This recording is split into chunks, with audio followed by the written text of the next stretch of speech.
ভারত পাক সীমানা সুরক্ষিত করতে একটি বিস্তৃত অ্যান্টি ড্রোন ইউনিট তৈরি করবে ভারত। আগামী দিনে চালকহীন বিমান মাথা ব্যথার কারণ হতে পারে, আর সেটা মাথায় রেখে বিএসএফ এর ৬০তম প্রতিষ্ঠা দিবসের ঘোষণা কেন্দ্রীয় স্বরাষ্ট্রমন্ত্রী অমিত শাহের।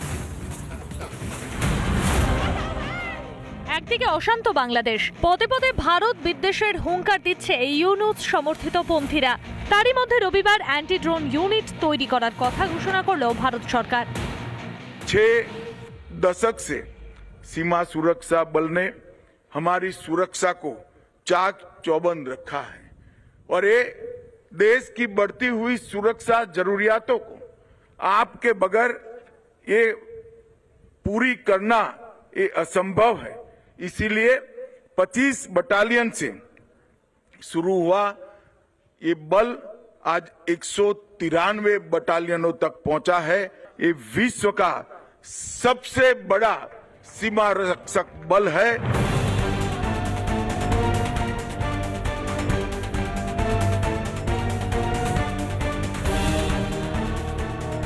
রবিবার বিএসএফ এর ৬০তম প্রতিষ্ঠা দিবস উদযাপন করতে যান কেন্দ্রীয় স্বরাষ্ট্রমন্ত্রী অমিত শাহ।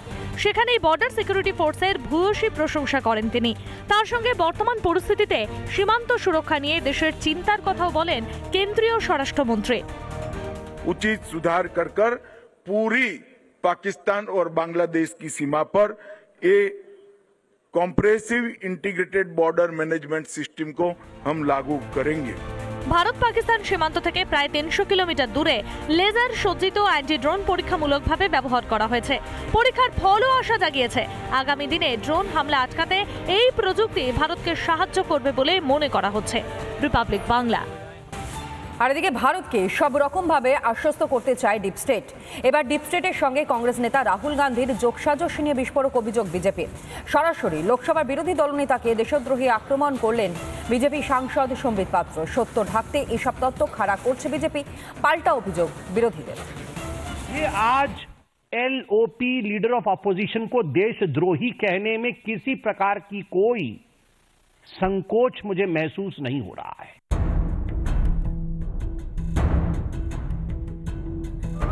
বাংলাদেশে অস্থিরতা, ভারতের কৃষক আন্দোলন, শিল্পপতি আদানির বিরুদ্ধে একের পর এক ষড়যন্ত্র, এই সব ঘটনাগুলির মধ্যে মিল একটাই, ডিপ স্টেট। রবিবার ফের ডিপ স্টেট নিয়ে উত্তাল হলো দেশের রাজনীতি। ডিপ স্টেট ও কংগ্রেসের আঁতাত নিয়ে সরাসরি রাহুল গান্ধীর বিরুদ্ধে বিস্ফোরক অভিযোগ বিজেপির সাংসদ সম্বিত পাত্রের। आखिरी कोने में राहुल गांधी है। लीडर ऑफ अपोजिशन को देशद्रोही कहने में किसी प्रकार की कोई संकोच मुझे महसूस नहीं हो रहा है। রাহুল গান্ধীকে ভয় পেয়ে এসব ভুলভাল তথ্য সামনে আনছে বিজেপি, পাল্টা দাবি কংগ্রেসের। রাহুল গান্ধী আজকে বিজেপির কাছে আতঙ্ক। আজকে আদানিদের বিরুদ্ধে যে ঘটনা, কেন আদানিদের অ্যারেস্ট করা হবে না? কি কারণে আজকে কেন্দ্রীয় সরকার চুপ করে আছে? বিভিন্ন কথা বলে তো ঘোরানো যাবে না বিষয়টা। দেশে অরাজকতা সৃষ্টি করে নিজেদের স্বার্থে রাষ্ট্রকে চালনা করাই ডিপ স্টেটের মূল লক্ষ্য। জর্জ সোরোস থেকে শুরু করে বিভিন্ন আন্তর্জাতিক সংস্থা কোমর ভাঙতে চায় ভারতের। অথচ বারবার দেখা গিয়েছে দেশের স্বার্থকে উপেক্ষা করে সংসদ ও সংসদের বাইরে ডিপ স্টেটের সুরেই সুর মেলাচ্ছে ভারতের বিরোধী দলগুলি। কদিন আগে উপরাষ্ট্রপতি জগদীপ ধনখড়ও রাজ্যসভাকে সতর্ক করেন এই বিষয়ে। We cannot allow largest democracy to be made dysfunctional by deep state anywhere else. This house should be united. সত্যিটা স্বীকার করার সাহস নেই বলেই ডিপ স্টেটের তত্ত্ব। সমস্ত অভিযোগ অস্বীকার করে পাল্টা কেন্দ্রকে দায়ী করেছে সিপিএম। গোটা ভারতবর্ষ জুড়ে আদানি মোদির যে চক্রান্ত, সে সম্পর্কে মানুষ মুখর হচ্ছে। তোমাদের সৎসাহস নেই সেটা নিয়ে তদন্ত করার, সত্য প্রকাশ করার। এখন এই সত্য প্রকাশ করতে ভয় পেয়ে গিয়ে তোমরা বলছো এখানে বিদেশি শক্তি আমাদের রাষ্ট্র ব্যবস্থাকে ভেঙে দেওয়ার চেষ্টা করছে। ভারতের উত্থান সহ্য করতে পারে না ডিপ স্টেট। তারা ভারতবর্ষকেও বাংলাদেশ বানাতে চায়। অথচ তাদের বানানো ইস্যুতেই বারবার সরব হয় বাম, কংগ্রেস, তৃণমূল। দেশের স্বার্থের থেকেও রাজনৈতিক স্বার্থ বেশি প্রিয় ইন্ডিজোটের কাছে। রিপাবলিক বাংলা। ভারত বিরোধী স্লোগানের পর এবার বাংলাদেশে সরাসরি ভারত বিরোধিতায় বিএনপি। বাংলাদেশে হিংসার প্রতিবাদ করায় ভারতীয় দূতাবাস পর্যন্ত মিছিল বিএনপির ৩টি সংগঠনের।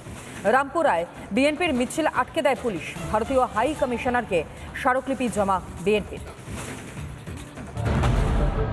বাংলাদেশে জেহাদি আন্দোলনের শুরু থেকে সমান তালে চলছে ভারত বিরোধিতা।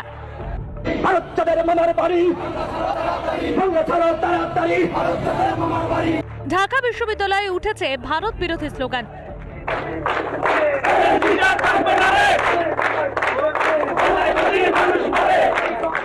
যত দিন গিয়েছে বাংলাদেশের জামাতিদের ভারত বিদ্বেষ ততই বেড়েছে। এবার বাংলাদেশের রাজনৈতিক দল বিএনপিরও ভারত বিরোধিতা সামনে এলো। বাংলাদেশে হিন্দুদের উপর অত্যাচারের প্রতিবাদ করায় গায়ে জ্বালা ধরেছে বিএনপির। এদিন বাংলাদেশে ভারতীয় দূতাবাস পর্যন্ত মিছিল করল বিএনপির কর্মী সমর্থকেরা। মিথ্যা প্রচার করে সাম্প্রদায়িক দাঙ্গা সৃষ্টির অপপ্রয়াস এবং ভারতের আগ্রাসনমূলক মনোভাবের প্রতিবাদে আমাদের আজকের এই প্রতিবাদ পদযাত্রা এবং স্মারকলিপি। ঢাকার নয়াপল্টনে মিছিল করে বিএনপির সদস্যরা, যদিও দূতাবাসে মিছিল পৌঁছানোর আগেই তা আটকে দেয় পুলিশ। ঢাকার রামপুরায় মিছিল আটকায় পুলিশ। কয়েকজন বিএনপি নেতা স্মারকলিপি জমা দেন। হিন্দুদের উপর অত্যাচারের প্রতিবাদ করাতেই এত গাত্রজ্বালা বিএনপির। মানবতাবাদী দেশগুলিকে আমরা বাধ্য করাবো এই মোল্লা ইউনূসের নেতৃত্বে মৌলবাদ জঙ্গিবাদের উপরে সরাসরি সামরিক হস্তক্ষেপ যাতে করে।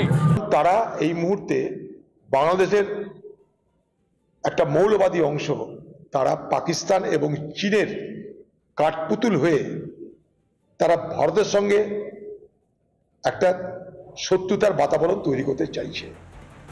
ইউনূস প্রশাসনের স্বৈরাচারিতার বিরোধিতা করছে ভারত, হিন্দু নিধন যজ্ঞের বিরোধিতা করেছে ভারত, তাতে এত ভারত বিদ্বেষ। রিপাবলিক বাংলা।